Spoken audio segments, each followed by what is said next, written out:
One টিভির সব রকম আপডেট জানতে সাবস্ক্রাইব করুন আমাদের চ্যানেল, সাথে বেল বাটন ক্লিক করতে ভুলবেন না।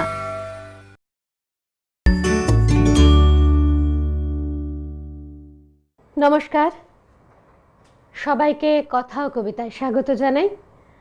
কবিতাকে নিয়ে আমাদের এই পথ চলা, মানুষের ভালোবাসা, ভালো লাগা, এই সমস্ত কিছুকে পাথেয় করে দিনে দিনে আমাদের এই আসর কবিতাময় হয়ে উঠছে এবং প্রতিদিনই আসরে আমাদের সঙ্গে থাকেন কোনো না কোনো নতুন অতিথি। আজকে আমাদের যে অতিথি এই অনুষ্ঠানে উপস্থিত, তার সঙ্গে আমরা পরিচয়টা সেরে নিই। আজ এখানে রয়েছেন আমার সাথে দেবতনু বৈদ্য। নমস্কার, দেবতনু, স্বাগত জানাই তোমাকে। নমস্কার সকলকে, আপনাকেও স্বাগত। ধন্যবাদ। কেমন লাগছে এখানে এসে কথা ও কবিতায়?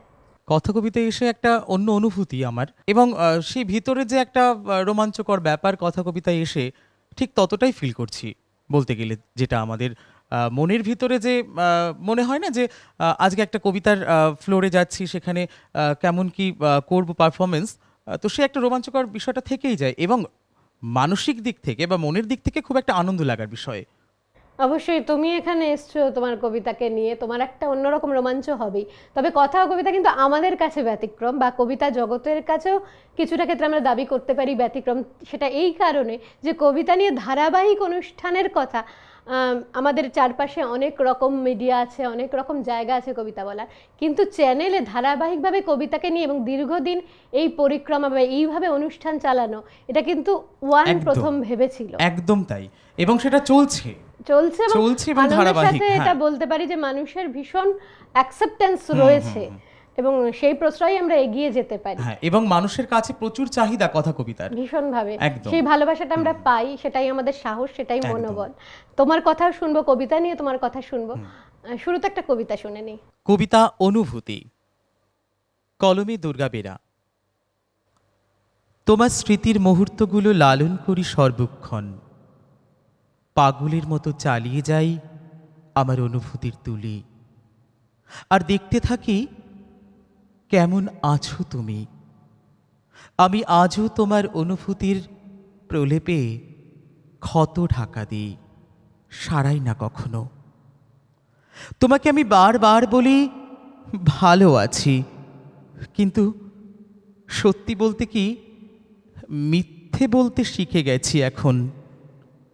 মন উপর করে ঠেলে দিই আমার সর্বস্ব। তুমি কি আমার পিপাসিত মনকে স্পর্শ করে দেখেছ কোনোদিন, নাকি আমার অশ্রুকে পাহাড়ি ঝর্ণা মনে করে আনন্দ উপভোগ করো? আমি আদর চাইনি, স্পর্শ চাইনি, শুধু তোমার অনুভূতি চেয়েছিলাম। তুমি বলেছিলে পারবো না দিতে, তখন বুঝিনি তোমার অনুভূতি মানে আমার অধিকারের সবটা চাওয়া। তারপর থেকে আমি প্রতি পলে অনুভূতিপ্রবণ হয়ে শুধু তোমাকে দেখেছি। এখন আমি চাই রাতের পর রাত তোমাকে নিয়ে বিনিদ্র থাকতে, কিন্তু মন খারাপগুলো সব সময় আমার পাশে থেকে যায় জেগে।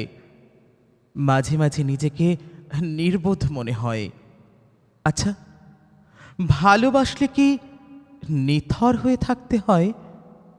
এ জীবন্ত শবদেহ কেন যে এত প্রেম সন্ধানী হতে চায়, হারানো খেয়েই বারবার ধরতে চায়। সান্নিধ্যের আকাঙ্ক্ষায় রয়ে গেল চিরদিন, তবুও তোমার মতো আপন আমি আর কাউকে পেলাম না। স্বপ্নের গোধূলিতে স্বপ্ন ডুবে গেল, রয়ে গেল শুধু তুমি স্বপ্ন হয়ে।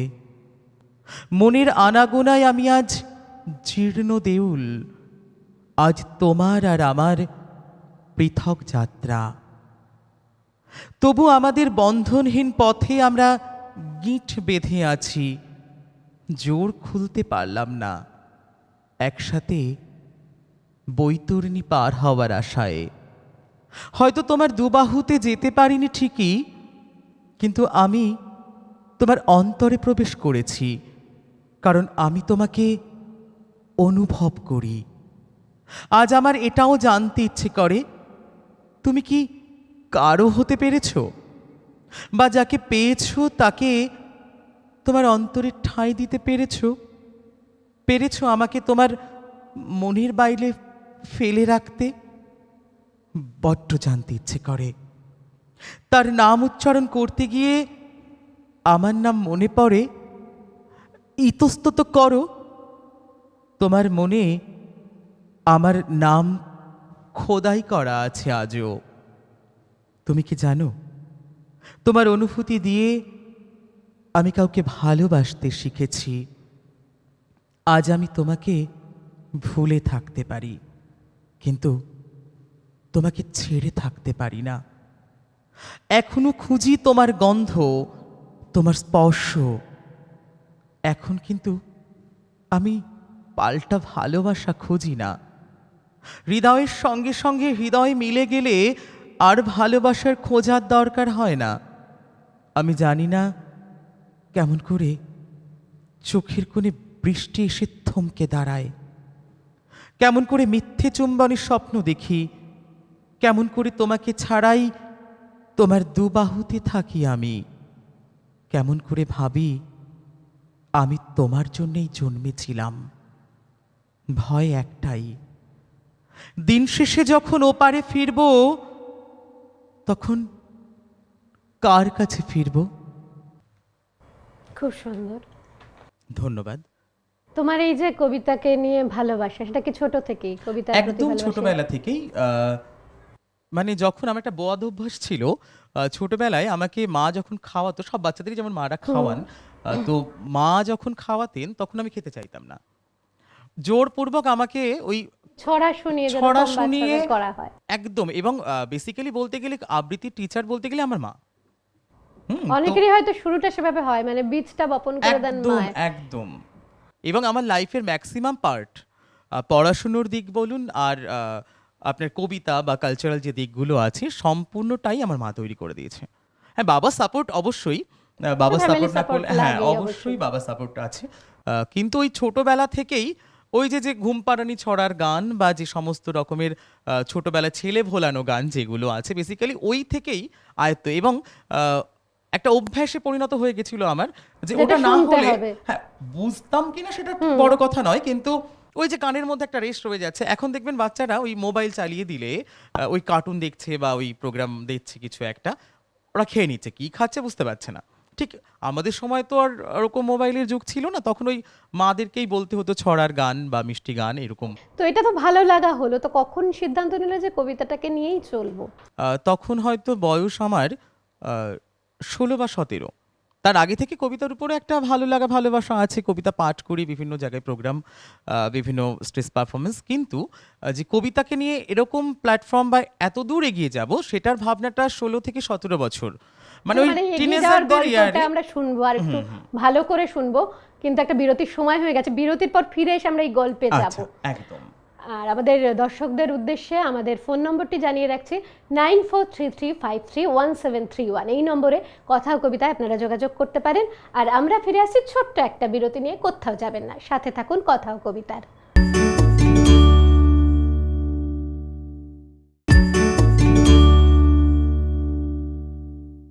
বিরতির পর আবার ফিরে এলাম কথা ও কবিতায়।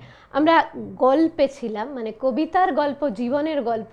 যেভাবে কথা ও কবিতায় আমরা মিশে যাই, কথা এবং কবিতা একাকার হয়ে যায় আমাদের অতিথিদের সাথে, সেইভাবেই আজকের অনুষ্ঠানে দেবতনুর কবিতা নিয়ে এগোনোর বা ভাবনা চিন্তার গল্পে ছিলাম। তো যেটা বলছিলাম সেই কথায় ফিরে আসি। হ্যাঁ, অ্যাকচুয়ালি বিষয়টা আমি যেটা বলছিলাম, ওই টিনেজ ইয়ার 16-17 ইয়ার্স যখন আমার বয়স, তখন থেকেই কবিতাকে নিয়ে সামনের দিকে এগিয়ে চলা আর একটা ভাবনা বা একটা মনস্থির আমার মধ্যে চলে আসে। তো তখন থেকে বিভিন্ন প্ল্যাটফর্ম বা বিভিন্ন জায়গায় কাজ করতে করতে একবার ভেবেই দেখলাম সকলেই তো অনেক কিছুই করেন, বিভিন্ন দিকে যান, অনেক চাকরি বাকরি, অনেক কিছু, অনেক পথ আছে, কিন্তু এটাকে নিয়েও তো এগোনো যেতে পারে, একটা ভিন্ন কিছু।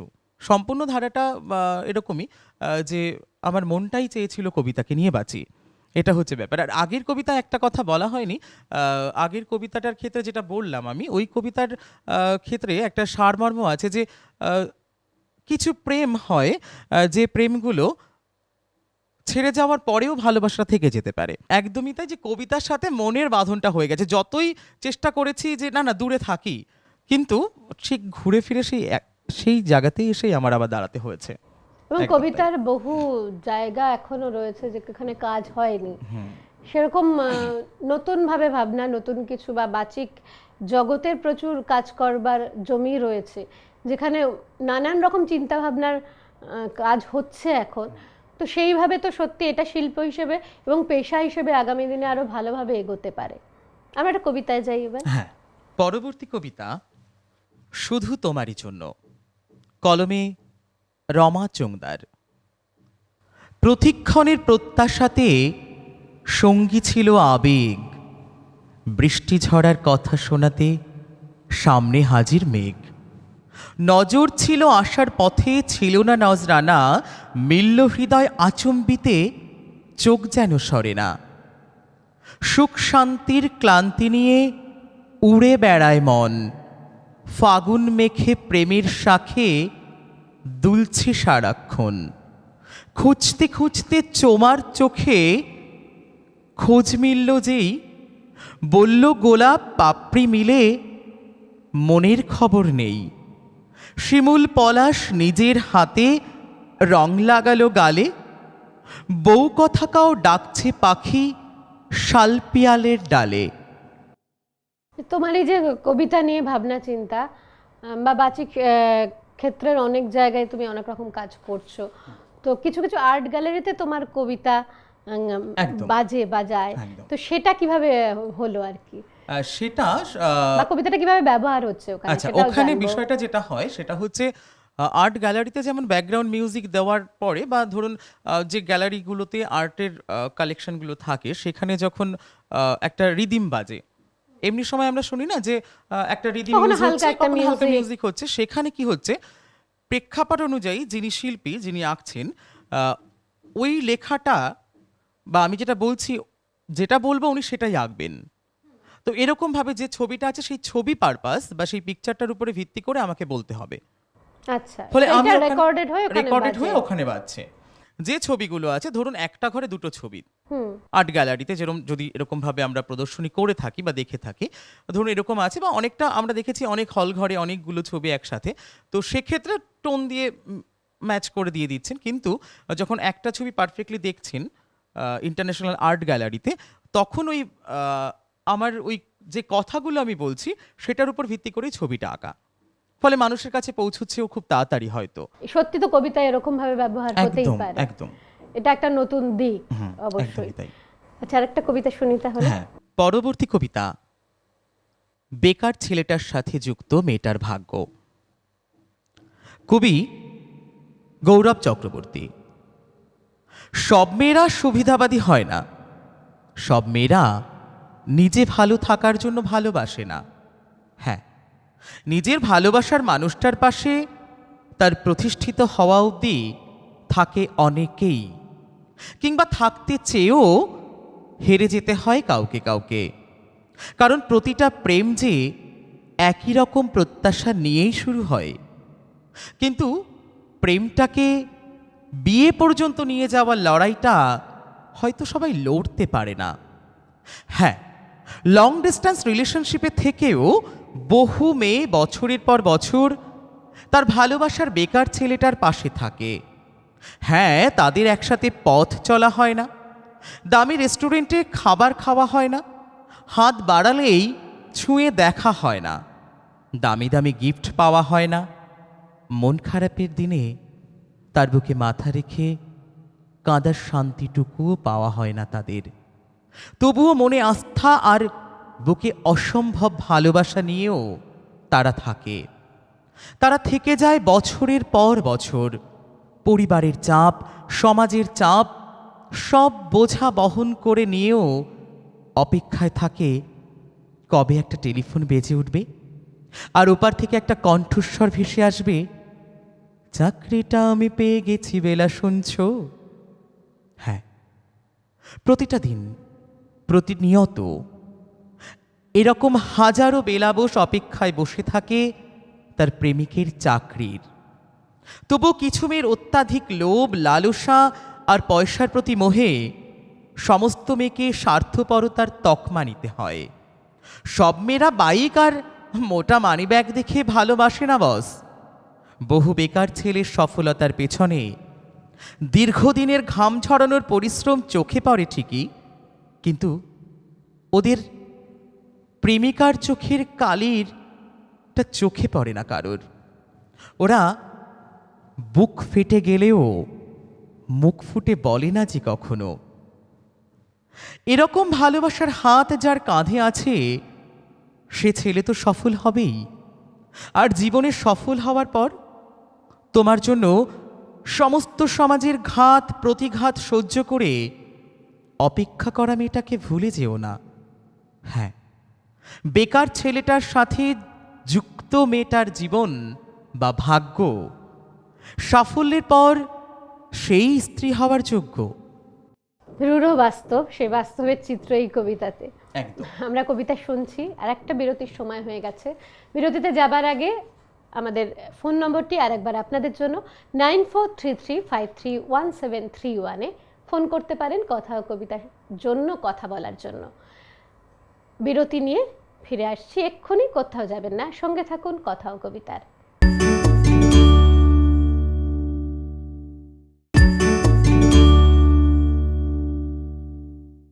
বিরতির পর কথা ও কবিতায় ফিরে এলাম। খুব সুন্দর জীবনের কথা, যেটা বারবারই কথা ও কবিতায় উঠে আসে। কারণ ভীষণভাবে এটা আমিও বিশ্বাস করি যে কবিতা তো জীবনের বাইরে নয়, আর বাইরে নয় বলেই তা আমাদের এত বেশি কাছের। আমরা কবিতায় যাই বরঞ্চ, তারপরে একদম। কথায় ফিরে আসব। পরবর্তী কবিতা ৭২ নামতা, কলমে দুর্গা বেরা। আজই ৭২ বছর বয়সে স্মৃতি নিংড়ালে কত কিছুই মনে পড়ে জানিস খোকা। যে চোখে মাছের কাঁটা বেছে খাইয়েছি, যে চোখে তোকে অক্ষর চিনিয়েছি, সেই চোখে আজ তোকে চিনতেই পারি না খোকা। মনে হয় ছানি পড়েছে মনে। সেদিন সিঁড়ির গা ঘেঁষে দাঁড়িয়েছিলাম, আর দুটো সিঁড়ি ভাঙলেই তোর ঘর। তুই তো হনহনিয়ে ঘরে ঢুকে গেলি, যেতে যেতে বললি বাবা এসো। পরের সিঁড়িতে পা দিয়ে থমকে দাঁড়ালাম ভিতরে তুমুল চিৎকারে। বৃদ্ধাশ্রম থেকে বাড়িতে এনেছো? চিৎকার আর বাসন ছোড়ার শব্দে রেলগেট পড়লে যেমন ট্রাফিক জ্যাম হয়, মনে হলো ওই জ্যামে আমি আটকে গেছি। ভিতরে তুই আর বাইরে আমি। ভাবলাম অধীর অপেক্ষায় ভেঙে যেতে পারে জ্যাম। এক বুক আশা নিয়ে ধারালো অপেক্ষা ক্রমশ ভোঁতা হয়ে যেতে লাগলো। ইচ্ছে হলো দরজায় একটিবার টোকা মারি। ভয়ে ভয়ে এগিয়ে যেতেই সশব্দে সত্যিই দরজা বন্ধ হলো। একটা গৃহের দ্বার যে এমন হৈ হৈ করে বন্ধ হয়ে যাবে আমি ভাবিনি কখনো খোকা। শুকনো মন পাতায় রং মাখিয়ে ছবি এঁকেছিলাম। দাদু ভাই দৌড়ে আসছে, বৌমা প্রণাম, তুই ধরে ধরে নিয়ে গিয়ে সোফাতে বসিয়ে। ফোঁটা ফোঁটা অশ্রুতে আমার আঁকা ছবি ঝাপসা হয়ে বিলীন হলো বিস্ময়ে। শান্তি রাখতে বাড়ি গাড়ি ব্যাংক ব্যালেন্স সবই তো দিয়েছি খোকা। তখন তো বলেছিলি শান্তি থাকবে, তুমি ভালো থাকবে, আর অশান্তি হবে না। তারপর পৈতৃক বাড়িটাকে রিমডেলিং করাবি, তাই কদিনের জন্য বৃদ্ধাশ্রমে থাকতে বলে আর আনতে যাসনি। তখন কি জানতাম তোকে না দেখতে পেয়ে আমার চোখে জল আসবে। দুমুঠো শাকন্নই যদি পেতাম যত্ন সমেত। আমি জানি তোরা অনেক বেশি বিনোদন চাস, তাই বলে মরার আগে তাড়িয়ে দিবি? স্বর্গ থেকে ডাক না এলে যায় কি করে বল? বৃদ্ধাশ্রম কি সন্তান প্রতিপালনের দাম হতে পারে?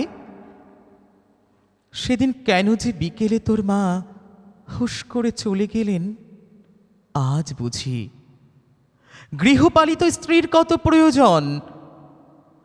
ওই দোকানে হিসেব লিখে নিজের অন্ন জোগাই, মাঝে মাঝে ভুল হিসেব করে মালিকের গালাগালিও খাই। আমার কষ্ট হয় না, আমি সীমান্ত পার হতে চাই, ওটা পেরোলে যদি শান্তি পাওয়া যায়। শোন খোকা, তোরা সৎকার করবি তো নাকি? এও এক বাস্তব পৃথিবীর চিত্র, যেটা কবিতা ভীষণভাবে উঠে এলো। একদম এই কবিতাটায় একটা মেসেজ আছে। একদম এটা টাঙ্গাইলের এক ভদ্রলোক, বাংলাদেশের, উনি এই কবিতাটা শুনে ওনার বাবা মা দূরে থাকতেন, মানে উনি চাকরি সূত্রে বা ওনার বাবা মার থেকে একটু দূরে থাকতেন। উনি এই কবিতাটা শোনার পর বাবা মাকে নিজের কাছে নিয়ে চলে এসেছেন। তো এটা একটা বড় পাওয়া কবিতাটার ক্ষেত্রে। অবশ্যই হ্যাঁ। কবিতা এটাই হয়তো পারে, মানে একদম জীবনে- জুড়ে দিতে, অনেক জীবনে কিছুই জুড়ে দিতে পারে। অনুভূতিগুলোকে প্রবেশ করাতে। একদম একদম। তোমার ভবিষ্যতে কবিতা নিয়ে কি পরিকল্পনা বা কি ভাবনা চিন্তা রয়েছে? যেরকম ভাবে চলছে, পরবর্তীতে কবিতার রেকর্ডিং এবং আরো বেটার যদি কোনো চিন্তা ভাবনা বা বেটার কোনো সেন্স যদি আসে, কবিতাকে কাজে লাগানো যেতে পারে বিভিন্ন রকম ভাবে, বিভিন্ন পথে, সেটা নিয়ে একটু চিন্তাধারা চলছে আর কি। তো সেরকম নির্দিষ্ট কিছু ভেবেছো যে এভাবে নির্দিষ্ট এটা করতে নয়, চাই? নির্দিষ্ট এখনো নয়, অনেকগুলো সেন্স মাথায় আছে, কিন্তু কোনটা দিয়ে এগোবো সেটার জন্য এখনো একটু ভাবনা চিন্তা করার বিষয় আছে আমার। তো এই যে তোমার জার্নি এবং যেটা বললে যে মায়ের থেকে শুরু, একদম। পরবর্তীকালে মানে প্রশিক্ষণ নেওয়া, সেটা কি কারোর প্রশিক্ষণ কাছে বলতে হয়েছে? আমারই শ্রদ্ধেয় দীপক অধিকারী, আমার স্যার, ওনার কাছ থেকেই শেখা বিষয়টা। তারপর থেকে এরকম ভাবেই চলছে। নিজের কাজ করা। একদম নিজের কাজ করা। আরেকটা কবিতা শুনি। হ্যাঁ, কবিতাটা বলার আগে আরেকটা বিষয় আমার বলা উচিত। বিষয়টা হচ্ছে, কবিতাটা শেষ করছি রবি ঠাকুরের, কাল্পনিক রবি ঠাকুরকে নিয়ে লেখা, বা আমি কোনো কিছুকে ধরুন কাউকে আমি রবি ঠাকুরের কল্পনা করছি বা কবি রবি ঠাকুর হিসেবে ভাবলাম। তো স্বপ্ন ক্ষেত্রে স্বপ্ন তো অনেক রকমের হয়। হ্যাঁ, স্বপ্নে আমরা অনেক বেশি আমির হতে পারি, কারণ একদম তাই, সেখানে আমার নিজের ইচ্ছেটাই শেষ কথা। একদম তাই। কবিতায় তো যাই এবার। সেখানে কবিতা অলৌকিক, কলমে বিথি চট্টোপাধ্যায়। সূর্যাস্ত জোড়াসাঁকোর ছাদে বৈশাখী ঝড়, নতুন বাঁধা গান। তুমি যদি রবীন্দ্রনাথ হতে, আমি হতাম নতুন বৌঠান। তখন তুমি ছবি এবং গান, তোমার গায়ে পিরান দুধ সাদা। সকালবেলা ভৈরবী সুর মাঝে বাঁধানো ঘাটে বজরাটিও বাঁধা। নদীর ঘাটে নুয়ে পড়েছে গাছ, জ্যোতিদাদাও ব্যস্ত যথারীতি। সারা দুপুর দুজন মিলে ভাবি কবিতা লেখার নানান রীতিনীতি। সন্ধে নাগাদ লেখাও হয়ে যায়, তবু কত গল্প বাকি থাকে। যখন তুমি বিলেত গিয়েছিলে, সারাটা পথ মনে করতে কাকে? দেখতে দেখতে তোমার নাম হতো উদীয়মান নবীন কবি বলে। আমার মুঠি আলগা হয়ে আসে, তোমার জন্য পাত্রী দেখা চলে। তুমি নতুন বন্ধু পেয়ে যাও, আমার তো আর কেউ তেমন নেই। গোপনে রাখা ঘুমের বড়ি নিয়ে হারিয়ে যাই আলোক বর্ষেই। সেই ঘটনার বছর দুয়েক বাদে তুমি আমার পরিত্যক্ত ঘরে এসে দেখতে ধুলো জমেছে কাঁচে। হঠাৎ হাওয়ায় বইয়ের পাতা ওড়ে, তুমি তখন মন্ত্রমুগ্ধ হয়ে বসে পড়তে পালঙ্কের কাছে। মৃদু ডাকতে, নতুন বৌঠান কোথায় তুমি? বারান্দার গাছে হাত বুলিয়ে জল ছিটিয়ে দিতে। আমি তখন আলোক বর্ষ দূরে একা ঘুরছি আকাশ পথে পথে, শুধুই মেঘ নবীন মেঘের সুরে। অথচ তুমি জোড়াসাঁকোর ঘরে বসে ভাবছো তোমার নতুন বৌঠান কোথায় আছে। সত্যি আছে নাকি? ভেবে তোমার কলম খরসান। তুমি যদি রবীন্দ্রনাথ হতে, তাহলে এক কিংবদন্তি হতো। বাংলা ভাষা, বাংলা কবিতায় আমি হতাম কাদম্বরীর মতো। এই যে জীবনের কথাগুলো ঘুরে ফিরে আসছিল, তারপরে এই যে কাদম্বরী একদম। দেবীতে ঢুকে গেলাম, তো কোথাও ওই মানে বর্তমান জীবন, বর্তমান অনুভূতি ছাড়া ইতিহাসও ভীষণভাবে জারিত হয় একদম। আমাদের ভাবনা চিন্তার মাধ্যমে, কবিতা দিয়ে আর কি। এই কবিতার মধ্যে দিয়ে এই যে কাদম্বরী দেবীতে আমরা ফিরে গেলাম। এর আগের কবিতাগুলো যে জীবনের বিভিন্ন অনুভূতি, বিভিন্ন মুহূর্তগুলোকে ধরে তুলছিল, তো এখানে হঠাৎ আমরা আবার একটু ইতিহাসের দিকে চলে গেলাম। তো একদমই বর্তমান অতীত সব জুড়ে এই কবিতা হাত ধরে চলে, এবং আমাদের আশ্রয়টাও হয়তো আমরা এভাবে খুঁজে পাই সেই কারণেই। তুমি এগিয়ে চলো ভালোভাবে তোমার একদম। ভাবনা চিন্তা নিয়ে। ধন্যবাদ। অনেক শুভেচ্ছা রইল। আর আমাদের দর্শক বন্ধুদের জন্য আবারও যেটা বলার, এইভাবেই আমাদের প্রশ্রয় দিন, কবিতাকে ভালোবাসুন, আর কবিতা নিয়ে কথা ও কবিতা আপনাদেরই আদরে আবদারে এগিয়ে চলবে। সবাই ভালো থাকবেন, সুস্থ থাকবেন। আজকের মতো কথা ও কবিতা থেকে বিদায় নিচ্ছি আমি সুস্মিতা। নমস্কার।